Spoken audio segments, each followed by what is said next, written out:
আমরা কেন আল্লাহকে দেখতে পাই না? মানুষের চামড়ার চোখ দিয়ে আল্লাহকে দেখা সম্ভব? দৃষ্টি তাকে আয়ত্ত করতে পারে না, কিন্তু তিনি দৃষ্টিকে আয়ত্ত করতে পারেন। তিনি অত্যন্ত সূক্ষ্মদর্শী, সম্যক অবগত। আসসালামু আলাইকুম ওয়ারাহমাতুল্লাহ। আজকের এই মূল্যবান প্রশ্নের রহস্য আমার ক্ষুদ্র জ্ঞান দ্বারা বিশ্লেষণের চেষ্টা করব, যদিও জানি তা নিশ্চিতভাবে আল্লাহর শানে স্পর্শ পেতে অক্ষম। আল্লাহর দিদার প্রতিটি মুমিনের জন্য অতি আকাঙ্ক্ষার বিষয়। রাসূলুল্লাহ সাল্লাল্লাহু আলাইহি সাল্লাম সহ সবাই আমরা আল্লাহকে স্বচক্ষে দেখার বাসনা পোষণ করি। যে আল্লাহর জন্য এত ইবাদত, এত সেজদা, সেই আল্লাহকে নিজ চোখে দেখতে চায় না কে? যার প্রেক্ষিতে হযরত মুসা আলাইহিস সালাম আল্লাহকে দেখতে চেয়েছিলেন। মুসা আলাইহিস সালাম এবং আমাদের প্রিয় নবী মুহাম্মদ সাল্লাল্লাহু আলাইহি সাল্লামের অন্তরে আল্লাহকে দেখার আকুতি ছিল, কিন্তু তাদের মতো আম্বিয়াদের পক্ষেও আল্লাহকে দেখা সম্ভব হয়নি। বস্তুত দুনিয়াতে কারো পক্ষেই আল্লাহকে দেখা সম্ভব নয়। আল্লাহকে না দেখার কারণটা কি? প্রিয় দর্শক, এই পৃথিবী ও মহাবিশ্বের বাস্তবে যা কিছু আছে, যেমন পদার্থ বা শক্তি, সেগুলোর অস্তিত্ব বাস্তবে বিদ্যমান। আমরা কিন্তু সেগুলোর প্রতিটি চোখে দেখতে পাই না, অথচ সেগুলোর অস্তিত্ব বাস্তব এবং সেগুলোর উপস্থিতি আমাদের শরীর জীবনে নানাভাবে প্রভাবিত করে। কিন্তু তারপরও আমরা তা দেখতে পাই না, কারণ বাস্তবে এমন অনেক কিছু রয়েছে যা আমাদের পঞ্চ ইন্দ্রিয় সীমার বাইরে, ফলে আমরা তা বুঝতে পারি না। বাস্তবে অস্তিত্বশীল যা কিছু আছে আমরা তা চোখে দেখি বা পর্যবেক্ষণ করি, কিন্তু এর বাইরেও এমন অনেক কিছুর অস্তিত্ব পৃথিবীতে রয়েছে, যেমন শক্তি তরঙ্গ, মহাকর্ষ বল, অভিকর্ষ বল, আলো ও ক্ষুদ্র অণুপরমাণু কণা ইত্যাদি। আমরা এগুলো পর্যবেক্ষণ করতে পারি বটে, কিন্তু চোখে দেখতে পাই না। আমেরিকান জ্যোতির্বিদ নীল ডিগ্রাস টাইসন বলেন, বর্তমানে যদি নিজের ইন্দ্রিয় দিয়ে সবকিছু বোঝার চেষ্টা করে, তাহলে তার জন্য অনিশ্চিত জীবনের অপেক্ষা করছে। অর্থাৎ বাস্তবেই সবকিছু মানুষের ইন্দ্রিয় অনুভূতি নির্ভর নয়।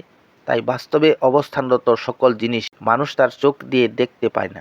আর এটা একটা চিরন্তন সত্য বিষয়। শক্তি তরঙ্গ বল হলো একটি বাস্তব জিনিস, তবে মানুষের পক্ষে এগুলোকে শারীরিক অবয়বে উপস্থাপিত হয় না বলে তা চোখ দিয়ে দেখা সম্ভব নয়। তেমনি আল্লাহর অস্তিত্ব বাস্তব হলেও আল্লাহকে শারীরিকভাবে মানুষের পক্ষে চোখ দিয়ে দেখা সম্ভব নয়। ছোট্ট একটা উদাহরণ দেওয়া যাক। আলো হলো এক ধরনের তির্যক তড়িৎ চুম্বকীয় তরঙ্গ, এক ধরনের শক্তি, যা চোখে প্রবেশ করে মস্তিষ্ক গিয়ে দেখার অনুভূতি জাগায়। আলো বস্তুকে দৃশ্যমান করে, কিন্তু এটি নিজে অদৃশ্য।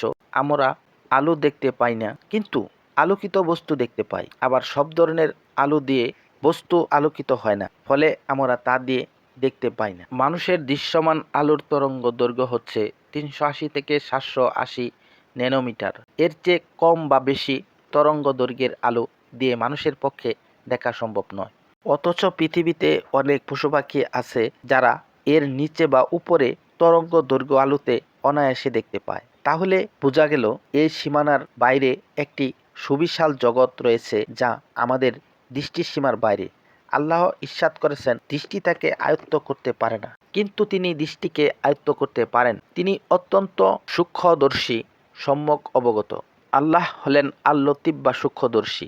মানুষের চামড়ার চোখ দিয়ে আল্লাহর অতি ইন্দ্রিয়কে দেখা সম্ভব নয়। বস্তুত মানুষের ইন্দ্রিয় শক্তি দ্বারা তাকে দেখা যায় না। বিজ্ঞানের গবেষণা অনুযায়ী মহাবিশ্বের 68% হলো ডার্ক এনার্জি, 27% হলো গুপ্ত পদার্থ দ্বারা গঠিত। অবশিষ্ট 5% দৃশ্যমান ও অন্যান্য পদার্থ দ্বারা গঠিত। সুতরাং আমরা এখন পর্যন্ত মহাবিশ্বের 4 থেকে 5% সম্পর্কে জানতে পেরেছি। বাকি 95% পরীক্ষা করার মতো উপকরণ এখনো আমাদের নেই। তাহলে আমাদের পক্ষে যেখানে মহাবিশ্বের 100% এর মধ্যে মাত্র 5% পর্যবেক্ষণ করা সম্ভব, সেখানে এত সীমাবদ্ধ জ্ঞান, দৃষ্টিশক্তি, শ্রবণ শক্তি দিয়ে আল্লাহকে দেখতে পাওয়াটা নিছক পাগলামি ছাড়া কিছুই না। আর এ কারণেই হযরত মুসা আলাইহিস সালাম যখন আল্লাহকে দেখতে চেয়েছিলেন, তখন আল্লাহ তাআলা মানুষের এই অপারগতা ও পৃথিবীর এই অক্ষমতার প্রতি ইঙ্গিত করেছেন। আল্লাহ বলেন, আর যখন মুসা আমার নির্ধারিত সময়ে এসে গেল এবং তার রব তার সাথে কথা বললেন, তখন তিনি বললেন, হে আমার রব, আমাকে দেখা দিন, আমি আপনাকে দেখব। তিনি বললেন, তুমি আমাকে দেখবে না, বরং তুমি পাহাড়ের দিকে তাকাও, যদি তা নিজ স্থানে স্থির থাকে তবে তুমি অচিরেই আমাকে দেখতে পাবে। অতঃপর যখন তার রব পাহাড়ের উপর নূর প্রকাশ করলেন, তখন তা তাকে চূর্ণ করে দিল এবং মূসা বেহুশ হয়ে পড়ে গেলেন। অতঃপর যখন তার হুঁশ আসলো, তখন তিনি বললেন, আপনি পবিত্র মহান, আমি আপনার নিকট তওবা করলাম এবং আমি মুমিনদের মধ্যে প্রথম হলাম। তাহলে দেখা যাচ্ছে পৃথিবীতে চোখ দিয়ে আল্লাহকে দেখার জন্য উপযুক্ত দৃষ্টিশক্তির প্রয়োজন, অথচ মানুষের দৃষ্টিশক্তি তথা ইন্দ্রিয় শক্তি একটি সীমায় আবদ্ধ। সুপ্রিয় দর্শক, এতক্ষণ আমরা আল্লাহকে দেখতে না পারার কারণ সম্পর্কে আলোচনা করি। এতটুকু দ্বারা এটা নির্বিঘ্নে মেনে নেওয়া যায় যে মানুষের চামড়ার চোখ দিয়ে আল্লাহকে দেখা সম্ভব নয়। আল্লাহ রাব্বুল আলামিন আমাদের সকলকে আখিরাতে তার দিদার লাভের তৌফিক দান করুন।